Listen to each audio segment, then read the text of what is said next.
Welcome to news 18 Telugu. పశ్చిమాసియా మరోసారి అగ్నిగుండంగా మారింది. బుధవారం అర్ధరాత్రి ఇరాన్ చేసిన దాడులు ప్రపంచ దేశాలను ఉలిక్కిపడేలా చేశాయి. ఇప్పటి వరకు సైనిక స్థావరాలు, సరిహద్దులకే పరిమితమైన ఈ దాడులు ఇప్పుడు నేరుగా గ్యాస్, చమురు క్షేత్రాలను లక్ష్యంగా చేసుకోవడం తీవ్ర ఆందోళన కలిగిస్తుంది. ఈ దాడుల ప్రభావం కేవలం ఆయా దేశాలకే పరిమితం కాలేదు. ప్రపంచ వ్యాప్తంగా చమురు ధరలు ఒక్కసారిగా బగ్గుమన్నాయి. బ్యారెల్ ముడి చమురు ధర ఏకంగా $110కు చేరుకుంది. ఇరాన్ బుధవారం అర్ధరాత్రి ఈ అకస్మాత్తు దాడులకు దిగడానికి ప్రధాన కారణం ప్రతీకారం. ఇటీవల జరిగిన కొన్ని ఘటనల్లో ఇరాన్ కీలక నేత లారిజానీ, అలాగే ఆ దేశ నిఘా వ్యవహారాల మంత్రి ఇస్మాయిల్ ఖతీబ్ ప్రాణాలు కోల్పోయారు. తమ ముఖ్య నేతల మరణానికి ప్రతీకారం తీర్చుకుంటామని ఇరాన్ ముందు నుంచే చెబుతుంది. అన్నట్లుగానే శత్రు దేశాల ఆర్థిక మూలాలను దెబ్బతీసే వ్యూహంతో ఏకంగా వారి చమురు, గ్యాస్ ఉత్పత్తి కేంద్రాలపైన క్షిపణులతో విరుచుకుపడింది. ఇరాన్ దాడుల్లో అత్యంత తీవ్రంగా నష్టపోయింది ఖతార్ దేశం. ఖతార్ ఆర్థిక వ్యవస్థకు గుండెకాయ లాంటి రాస్ ఇండస్ట్రియల్ సిటీపై ఇరాన్ క్షిపణులతో విరుచుకుపడింది. ఈ దాడి వల్ల ఆ ఇండస్ట్రియల్ సిటీలో భారీ ఎత్తున మంటలు చెలరేగాయి. తమ గ్యాస్ కేంద్రాల్లో నిప్పులు చెలరేగాయని, పెద్ద సంఖ్యలో ప్లాంట్లు దెబ్బతిన్నాయని ఆ దేశ ప్రభుత్వ రంగ సంస్థ ఖతార్ ఎనర్జీ అధికారికంగా ప్రకటించింది. దాడి జరిగిన వెంటనే అత్యవసర బృందాలు రంగంలోకి దిగి మంటలను అదుపు చేసే ప్రయత్నాలు ప్రారంభించాయి. తమ దేశ సార్వభౌమత్వాన్ని దెబ్బతీసి ఇలాంటి దాడులను సహించేది లేదని, దీనివల్ల ప్రాంతీయంగా ఉద్రిక్తతలు మరింత పెరుగుతాయని ఖతార్ తీవ్ర హెచ్చరికలు జారీ చేసింది. ఖతార్ పై జరిగిన ఈ దాడి భారత్ కు ఏమాత్రం మంచి వార్త కాదు.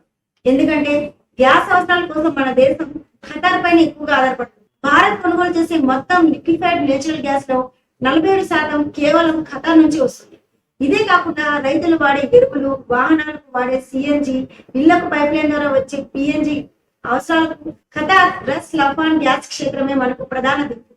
ఇప్పుడు ఈ క్షేత్రంపై దాడి చేయడం వల్ల మన దేశంలో గ్యాస్, ఎరువుల కొరత ఏర్పడమే కాకుండా వాటి ధరలు కూడా పెరిగే ప్రమాదం ఉంది. ఇరాన్ కేవలం ఖతార్ను మాత్రమే కాదు, సౌదీ అరేబియాను కూడా టార్గెట్ చేస్తుంది. అయితే సౌదీ రక్షణ వ్యవస్థలు అప్రమత్తంగా ఉండడంతో పెను ప్రమాదం తప్పింది. సౌదీ దూసుకొచ్చిన ఏకంగా 8 బాలిస్టిక్ క్షిపణులను సౌదీ సైన్యం గాల్లోనే అడ్డుకుని నిర్వీర్యం చేసింది. దీనిపై సౌదీ విదేశాంగ మంత్రి ప్రిన్స్ ఫైసల్ బిన్ ఫర్హాన్ తీవ్రంగా స్పందిస్తూ ఇరాన్ తీరు మార్చుకోకపోతే అవసరమైతే సైనిక చర్య తీసుకునే పూర్తి హక్కు తమకు ఉందని తేల్చి చెప్పారు.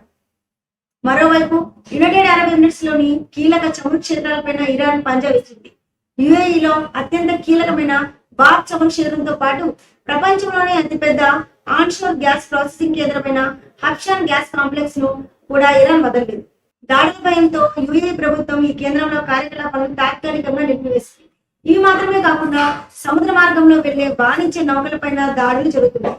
ఒమాన్ తీరంలోని కోర్ఫకాన్ కు 11 నాటికల మేర దూరంలో ఉన్న ఒక నౌకపై గురువారం తెల్లవారుజామున దాడి జరిగినట్లు యూకే మారిటైమ్ ట్రేడ్ ఆపరేషన్ వెల్లడించింది. యుద్ధం మొదలైనప్పటి నుంచి ఇప్పటి వరకు 20కి పైగా నౌకలు, ఆయుధంపై దాడులు జరగడం గమనార్హం. ఈ పరిణామాలపై డొనాల్డ్ ట్రంప్ అత్యంత తీవ్రంగా స్పందించారు. ఏ పాపం వెనుకని అమాయక్ ఖతార్ పై ఇరాన్ తెలివి తక్కువ దాడి చేసిందని ఆయన మండిపడ్డారు. ఖతార్ గ్యాస్ కేంద్రాలపై మరోసారి దాడులకు పాల్పడితే ఏమాత్రం సహించేది లేదని ఆయన స్పష్టం చేశారు.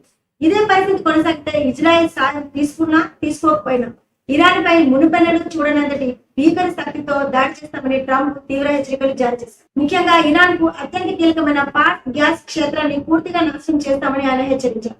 అయితే తాను అంతటి వినాశనాన్ని, హింసను కోరుకోవడం లేదని, ఇరాన్ వెంటనే దాడులు ఆపాలని ట్రంప్ సూచించారు. పశ్చిమాసియాలో శాంతిని నెలకొల్చే ఉద్దేశంతో సౌదీ అరేబియా రాజధాని రియాద్ లో 12 అరబ్ ఇస్లామిక్ దేశాల విదేశాంగ మంత్రులు అత్యవసరంగా సమావేశమయ్యారు. పొరుగు దేశాలపై ఇరాన్ చేస్తున్న దాడులను తక్షణమే నిలిపివేయాలని ఈ సమావేశం ముక్త ఖండంతో పిలుపునిచ్చింది. అంతర్జాతీయ చట్టాలను టెహ్రాన్ గౌరవించాలని హితవు పలికింది. ఈ సమావేశంలో పాల్గొన్న జోర్దాన్, అజర్బైజాన్, తుర్కియా ప్రతినిధులు ఇరాన్ తీరును తీవ్రంగా ఎండగట్టారు.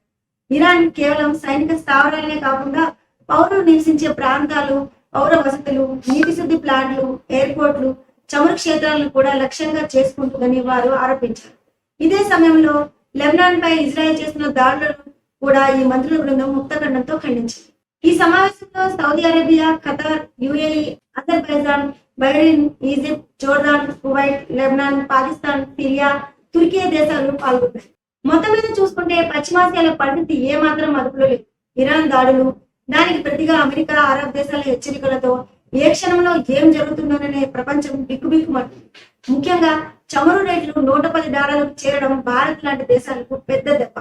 పరిస్థితి ఇలాగే కొనసాగితే రానున్న రోజుల్లో పెట్రోల్, డీజిల్, గ్యాస్, ఎరువుల ధరలు విపరీతంగా పెరిగి సామాన్యుడిపై తీవ్ర ఆర్థిక భారం పడే అవకాశం స్పష్టంగా కనిపిస్తుంది. ఇది ఇవాళ స్పెషల్ వీడియో. మరో వీడియోతో మళ్ళీ కలుద్దాం.